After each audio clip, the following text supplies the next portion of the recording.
Did you know that something happens to many children of God? One day, they walk into a place, and they no longer see the same. They feel the invisible, the tension, the falseness, the emptiness disguised as joy. It's not sensitivity, it's discernment.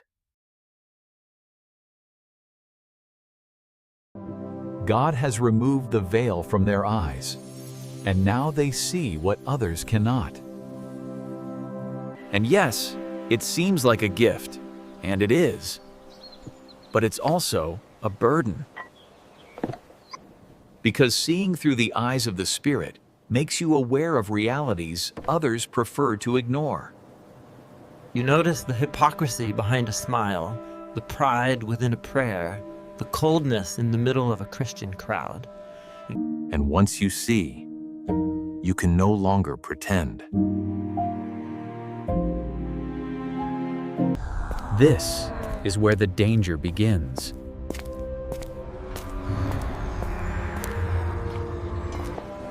Because your light exposes the darkness that many have learned to hide.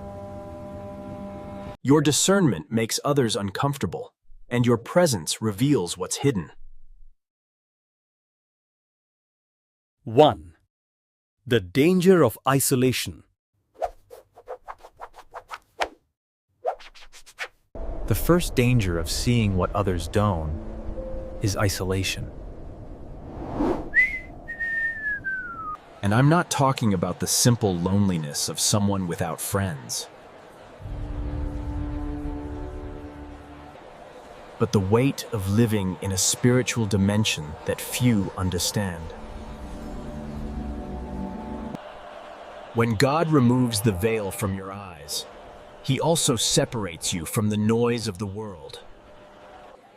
You begin to speak a language few recognize, to feel battles others don't perceive.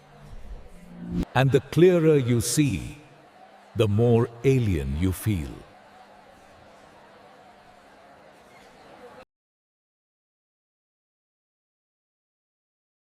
I've seen many believers go through this. People with a pure heart who can discern the spiritual atmosphere the moment they walk into a room. They know when there's heaviness, when there's deceit, when someone smiles but their soul is screaming in silence. They don't judge, they just feel.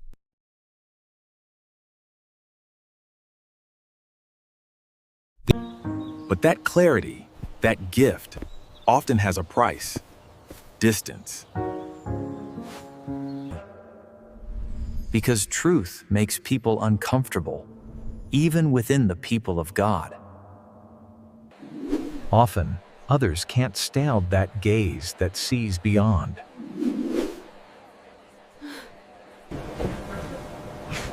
What's up? They'll tell you you're too spiritual, you see demons in everything. Relax, not everything is spiritual warfare. But they can't understand that this can't be turned off, that it's not a choice. Discernment is not a switch, it's a holy burden.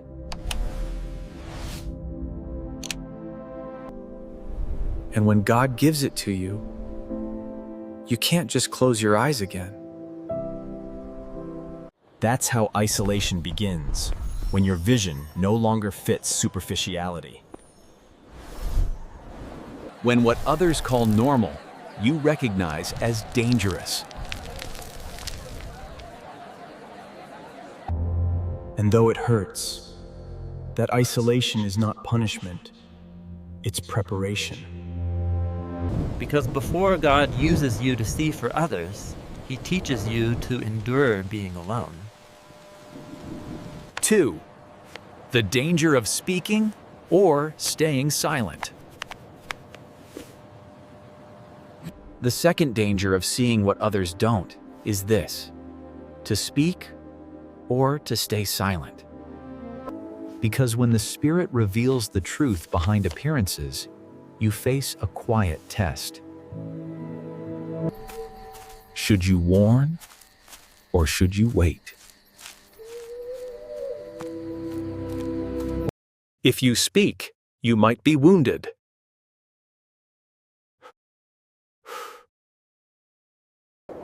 They'll say you exaggerate, that you judge, that you see everything as spiritual. You'll be misunderstood by those who prefer calm over confrontation with truth. Many attack not because they don't understand, but because the truth you carry disturbs them. But if you stay silent, your soul splits in two. Because pretending not to see, when God has already shown you, is to deny the voice of the Spirit. And every time you deny what He reveals, you dim the light you were entrusted with. So you live in conflict. One part of you knows the truth, and the other must act as if it doesn't. That slowly destroys inner peace.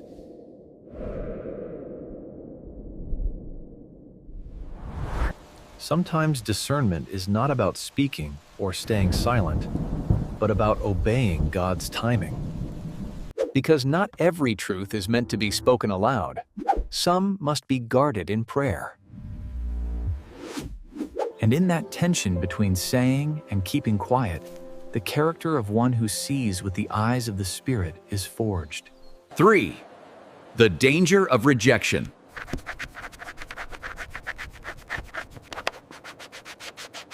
And this leads us to the third danger: rejection. Because when you see with the eyes of the Spirit what others refuse to see, you will inevitably be misunderstood. Your discernment will be seen as criticism, your warning as judgment, your truth as a threat. And not because they hate the truth, but because they're not ready to face it. That's where the phrase, "shoot the messenger," comes from. They don't reject you for who you are.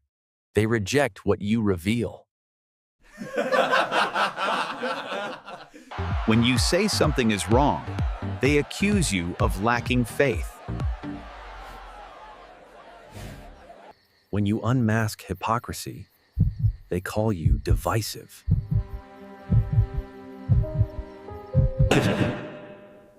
And when you speak with fire from heaven, they say you're exaggerating. But it's not you. It's the light you carry that unsettles them. Christ himself lived this. He brought clarity to the world, and the world rejected him because it loved darkness more than light. The same happens with his children. Those who see more deeply carry the weight of being misunderstood. You will be labeled, judged, and set apart. But that too is part of the calling. Rejection, in reality, is confirmation. Because if your discernment causes discomfort, it means you're touching something real. And though it hurts to be set aside, remember, God never rejects the one He Himself has awakened. He uses that rejection to purify your intentions, strengthen your faith, and teach you that seeing clearly doesn't make you popular. It makes you useful in His hands.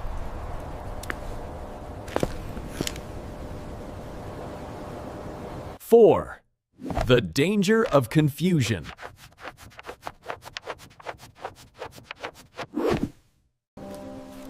The fourth danger is perhaps the most subtle and the most devastating: confusion. Because when God gives you discernment, you don't just see the spiritual, you feel it. And if you don't learn to filter what you perceive through the truth of His Word, you'll end up carrying burdens that aren't yours. There are moments when you walk into a place in peace and leave in sadness without knowing why. You feel pain that isn't yours. You feel anguish over battles you never fought. And without realizing it, you absorb the spiritual heaviness of others, like a sponge that soaks up everything. Then you ask yourself, what's wrong with me? But what's wrong isn't in you, it's around you. That's the danger, losing the boundary between your spirit and others. Forgetting where your burden ends and theirs begins. And when you can't tell the difference, your mind becomes weary, your faith becomes clouded. And your identity starts to fade. You stop hearing God's voice because the noise of others sounds the same. That's why Ephesians 6 speaks about the spiritual armor, not only to resist evil, but to remain. Discernment without covering becomes confusion.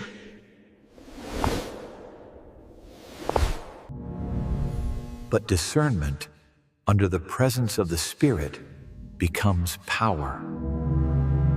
So if God has given you eyes to see, ask Him also for wisdom, so you don't get lost in what you see. Because vision without an anchor becomes a storm. And only those who remain in Christ can see clearly without being lost in the darkness. 5. The danger of spiritual exhaustion. And the fifth danger, perhaps the most silent of all, is spiritual exhaustion. Because seeing what others don't see, feeling what others don't feel, and carrying what others ignore becomes heavy. The soul grows tired of being alert. The mind becomes overloaded with discernment. And the heart that once burned with heaven's fire begins to burn with weariness. Many believers with gifts of vision or spiritual sensitivity reach this point without realizing it. They start strong, praying for everyone, interceding for everything, discerning every atmosphere and every word. But little by little, they stop resting in God and start living on guard all the time. Their spirit keeps fighting, but their soul no longer has the strength to hold the sword. That's when exhaustion appears, not because God is withdrawn, but because we try to fight battles that only He can win. We want to heal everyone, warn everyone, protect everyone, and we end up empty. The Lord never called us to carry the weight of the world. He called us to surrender it. That's why He said, "Come to me, all you who are weary and burdened, and I will give you rest."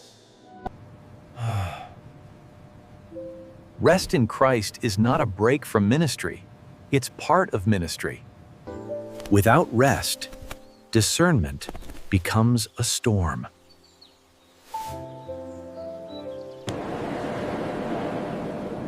So if you see more than others, don't forget to stop and look up. Because even the most spiritual eyes become clouded when they forget to rest in the light of the Father.